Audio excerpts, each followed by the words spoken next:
Arna Erazo.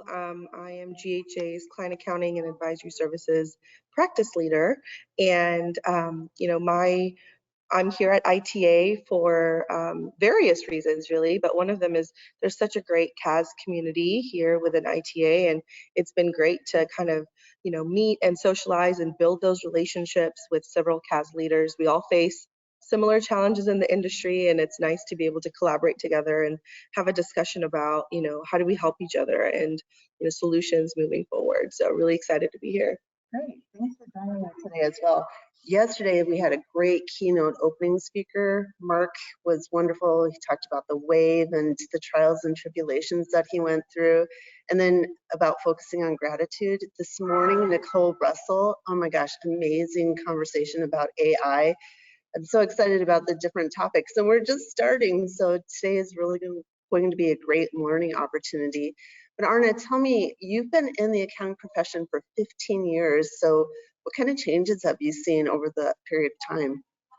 That's a great question. And if I really think about the changes, I would say the evolution of various career paths within this industry.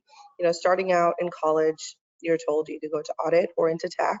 And over the past 15 years, there's so many other such wonderful career paths you can take within accounting that has really evolved over the years and given so many opportunities to individuals that don't want to go down the audit route or don't want to go down the tax route, and they still want to have a really successful career. And so I really think that, coupled with the talent shortage that we're seeing, really helped the case of having different career paths so that we have talent out there that maybe wants to choose a different career path that now have the opportunity to do so. I'm so glad that you shared that. It's so true that we're looking for more talent, right? And wanting those, we call them youth, go into the college and the curriculum and then come out and find the right fit for themselves. So lots of opportunity are out there. Now tell me, why CAS for you? Why Client Advisory Services?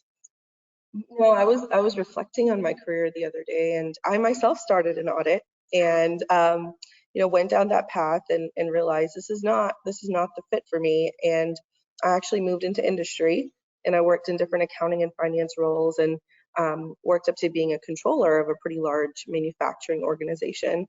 And then I decided, okay, well, what's next for me? Can I go the CFO route? The public accounting setting, there's something so gratifying about it that it's always in the back of your mind and you think about it. And I had a great opportunity to start in advisory with my firm previous to GHA. And so I kind of jumped ship and went back into the public accounting world and was a fractional controller, and then had the opportunity to lead a CAS practice. And that's when I really fell in love with the idea of what we do for clients. And we're able to help them when they have pain points, and they come to us when things are broken, and we're able to problem solve and fix it for them and build those relationships. It's just, you're helping building up an organization while you're helping building up your individual teams, and that married together was just something I was like, hey, this is something that I'm really passionate about and I can really see myself in the future. And then coming to GHJ and being able to kind of build the CAS practice here and being able to instill some of those learnings that I had learned in my past profession into building this team and building this practice. It's just been a fun ride, and it's something I'm really passionate about. And I'm so glad that this profession, there is a track within CAS now for leadership and to really have that path for success. So just really enjoyed the journey and enjoy helping others. That's fabulous.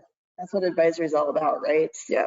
So tell me, what do you think some of the trends are that you'll be seeing throughout this year? Good question. And I think within CAS, I think you think about it 5-7 years ago, it started out with you're doing bookkeeping, right? There's a need there. There was a need there in the market for that and for smaller businesses. And that's how CAS started. And then we started supporting the tax return and doing tax write-up work. And over the years, and I've really noticed a shift from some of those transactional accounting work into larger organizations completely outsourcing their controller role. They're outsourcing their CFO role.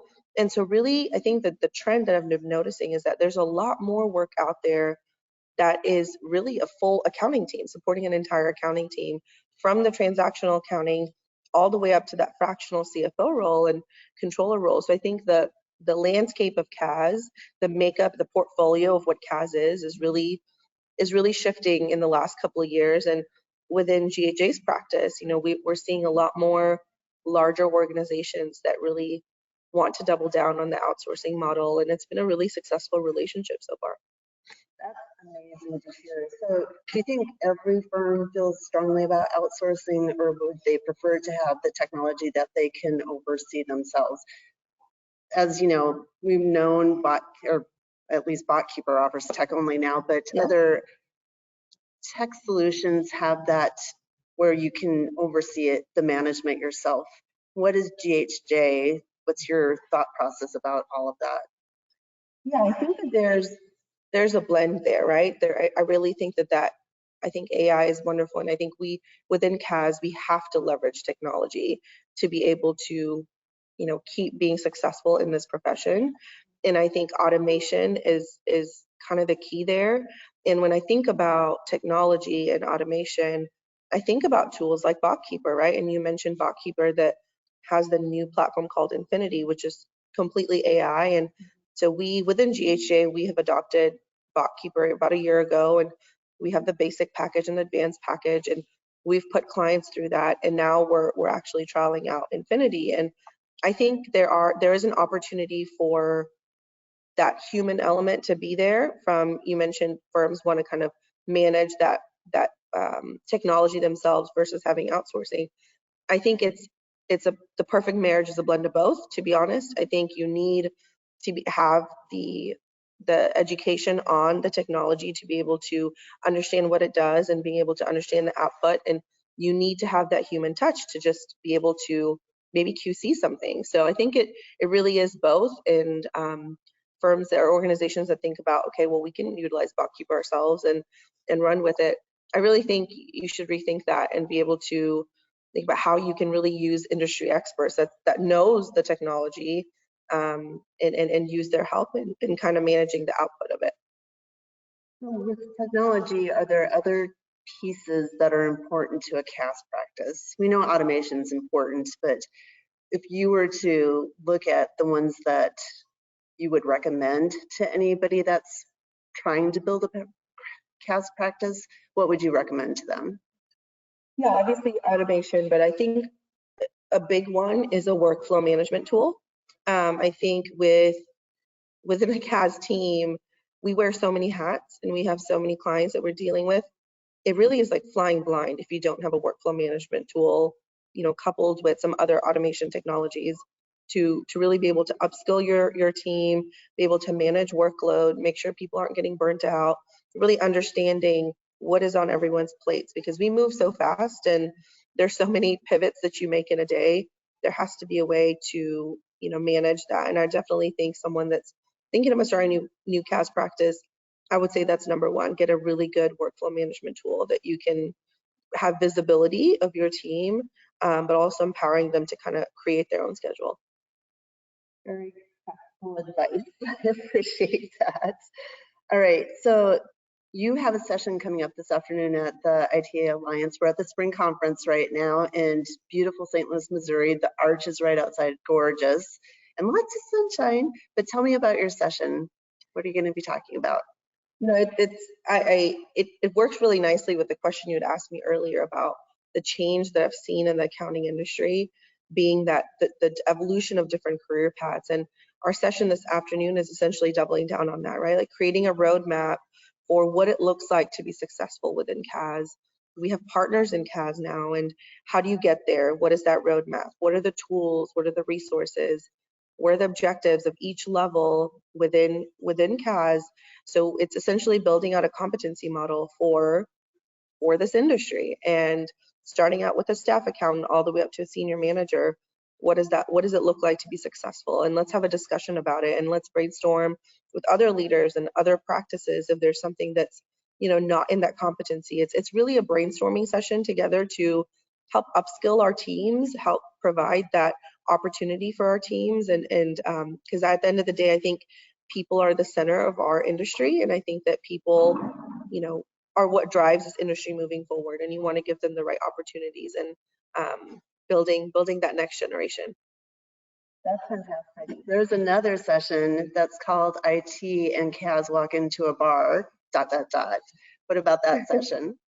That session's a really fun one. We did something similar to that last year at ITA, and it was very successful. We, you know, brought our teams, our organization's chief technology officers, you know, director of technologies, and you know, we talked a lot about technology with CAS, and it really is a collaboration. It's a partnership within our IT team and within CAS as to, hey, let's brainstorm what the risks are of this technology, but this is kind of what my need is, and it's an opportunity for us to collaborate and understand each other's risks and concerns, and be on the same team driving to the same destination. I'm excited for both of them this afternoon. Arna, thanks so much for joining me today. Any last thoughts that you wanted to share? No, thank you so much for this opportunity. It's been a really fun conversation, and I appreciate the opportunity to kind of continue to put CAS on the map and understand that this is a really thriving, fastest growing industry within the accounting industry, and the future is bright. Thank you.